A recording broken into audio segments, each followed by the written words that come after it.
اور جس طرح ایران کے اوپر زیادہ حملے ہوتے ہیں اسی طرح ایران واپس بھی زیادہ حملے کرتا ہے۔ اب ایران نے یہ کہا کہ دوبارہ اگر ہماری آئل کی یا گیس کی تنصیبات کو نشانہ بنایا گیا تو ہم جواباً باقی سب کی تنصیبات کو نشانہ بنائیں گے۔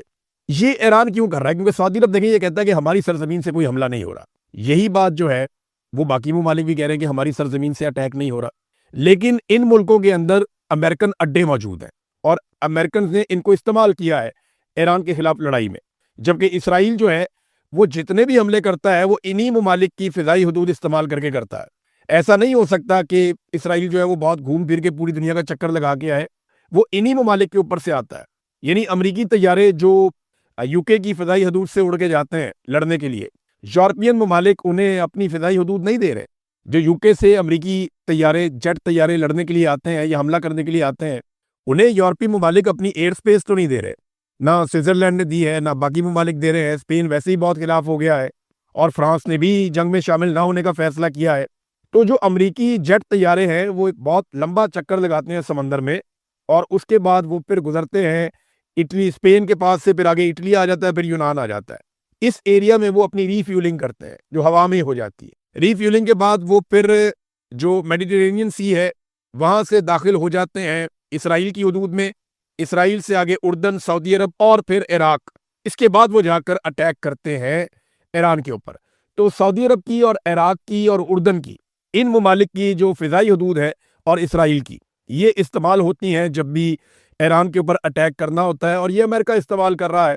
اب آپ اندازہ کریں کہ یورپی یونین یا یورپی ممالک اپنی فضائی حدود امریکہ کو نہیں دے رہے، کئی ممالک اپنی فضائی حدود امریکہ کو نہیں دے رہے، لیکن عرب ممالک کی فضائی حدود امریکہ استعمال کر رہا ہے۔ وجہ یہ ہے کہ دفاعی نقطہ نظر سے ان کے کچھ معاہدے ہیں، اور امریکہ سعودی عرب کا، یو اے ای کا، قطر کا، اردن کا، ان ممالک کا دفاع بھی کرتا ہے، اور انہوں نے آپس میں دفاعی معاہدے کیے ہوئے ہیں۔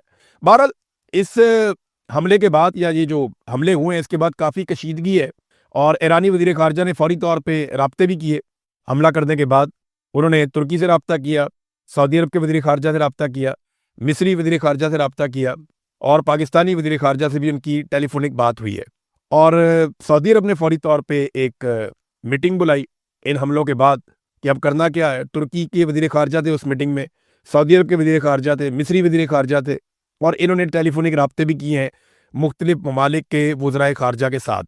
سعودی عرب نے یہ کلیم کیا ہے کہ پاکستان کے ساتھ ایک دفاعی ہمارا معاہدہ ہے، اگر ایران کے ساتھ ہم لڑائی میں اترتے ہیں تو وہ معاہدہ فعال ہو جائے گا اور پاکستان ہماری طرف سے لڑے گا، اور پاکستان کے جو ایٹامک ہتھیار ہیں وہ سعودی تجزیہ کار ہے، وہ یہ بات کر رہے تھے، اور آپ کو پتہ ہے کہ وہ کوئی بھی ایسی بات وہاں پہ نہیں کی جا سکتی جو سعودی حکومت کی مرضی یا منشا کے خلاف ہو، وہاں پہ وہ بات نہیں ہو سکتی، یہ ہم سارے اچھی طرح جانتے ہیں۔ تو اب ایسا لگتا ہے کہ پاکستان کو کوئی نہ کوئی پوزیشن لینی پڑ جائے گی آنے والے دنوں میں۔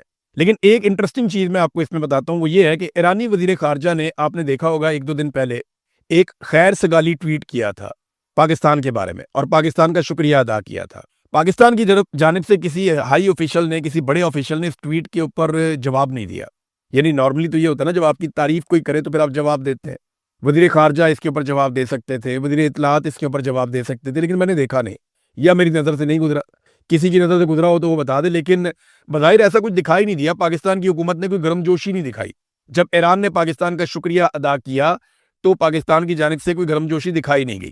ایران نے پاکستانی آئل ٹینکرز کے لیے آبنائے ہرمز کو بھی کھول دیا، لیکن اس کے باوجود پاکستانی حکومت نے اس بات کو انشور کیا کہ پاکستانی آئل ٹینکرز کے حوالے سے پاکستان کے میڈیا میں زیادہ خبریں نہ چلیں، یا خبریں چلیں ہی نہ، بلکہ ایسی خبریں میں نے سنی اور سوشل میڈیا کے اوپر باقاعدہ اس کا اظہار کیا گیا کچھ صحافیوں کی جانب سے کہ یہ منع کیا گیا ہے کہ جو پاکستانی آئل ٹینکرز ہیں وہ کہاں سے گزرتے ہیں، کیسے آتے ہیں، اس کے بارے میں رپورٹنگ نہ کی جائے۔ تو پاکستان کو ایران نے دو قسم کی فیسلٹیز دیں۔ ایک تو ایران نے کہا ٹھیک ہے جی، ہم آپ کو سستا تیل بھی دیتے ہیں، آپ کو جتنا چاہیے آپ ہم سے لے لیں۔ دوسرا ایران نے کہا کہ یہ رستہ آپ استعمال کرنا چاہتے ہیں، آپ ہمارے بھائی ہیں، آئیں آپ رستہ استعمال کریں۔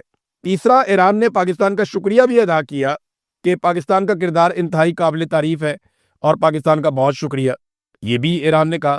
تو یہ خیر سگالی ٹویٹ بھی انہوں نے کیا۔ ان کی پوری کوشش ہے کہ وہ کچھ بھی کر کے پاکستان کو اس لڑائی سے باہر رکھیں اور پاکستان کو اس لڑائی میں غیر جانبدار رہنے پر مجبور کریں۔ لیکن اگر سعودی عرب یا باقی عرب ممالک اس لڑائی میں اتر گئے تو ڈالر اور پیسہ تو وہاں پہ ہے، اور امریکہ بھی وہاں پہ ہے، تو پاکستان کو نہ چاہتے ہوئے بھی اس لڑائی کا حصہ بننا پڑ سکتا ہے۔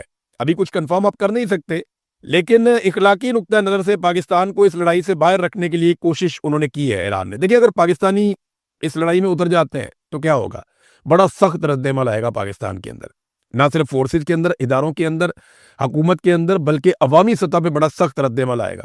جب اسرائیل نے اور امریکہ نے اٹیک کیا تھا نا، اور آیت اللہ علی خامنئی شہید ہو گئے تھے ایران میں، تو پاکستان میں 36 لوگ صرف احتجاج کرتے ہوئے شہید ہو گئے تھے۔ یہ صورتحال تھی، اور اگر پاکستان اس لڑائی میں اتر جائے گا ایران کے ساتھ تو یہ بالکل بھی کوئی مقبول فیصلہ نہیں ہوگا، بلکہ پاکستان کی ملٹری اسٹیبلشمنٹ اور حکومت کے لیے مشکلات بہت زیادہ بڑھ جائیں گی۔ اب پاکستان کے لیے سب سے بہتر کیا ہوگا؟ پاکستان کے لیے سب سے بہتر یہ ہے کہ کسی طرح یہ لڑائی نہ ہو، یہ لڑائی آگے بڑھے ہی نہ، یہ لڑائی ختم ہو جائے۔ اور ایران کے پاس آپشنز بڑے محدود ہوتے جا رہے ہیں، یعنی ایران نے جو فیصلہ کر لیا ہے وہ خودکشی کے لیول کا ہے کہ مارتے جاؤ، خود بھی مار کھاتے جاؤ، اور سب ایران کی پسلی پہ حیران ہو رہے ہیں کہ یہ ایسے کیسے مار کھا رہا ہے۔ یہ کسی نے بھی نہیں سوچا تھا کہ وہ اس قسم کا رد عمل دے گا۔ پہلے ایران جو ہے وہ ایک حکم تھا آیت اللہ خامنئی کا کہ 3 بندے مقرر کرو اپنے بعد، اب اطلاع آ رہی ہے کہ 7 بندے انہوں نے مقرر کیے ہیں اپنے بعد، کہ اگر کوئی آفیسر مارا جاتا ہے لڑائی میں تو اس کی جگہ اگلا کون ہوگا، اس کی جگہ اگلا کون ہوگا، تو 7 بندے، چاہے وہ پولیٹیکل قیادت ہے، چاہے وہ فوجی قیادت ہے، چاہے کوئی اور ہے، انہوں نے مقرر کیے ہوئے ہیں کہ ہنگامی صورتحال میں قیادت کا فقدان پیدا نہیں ہونا چاہیے۔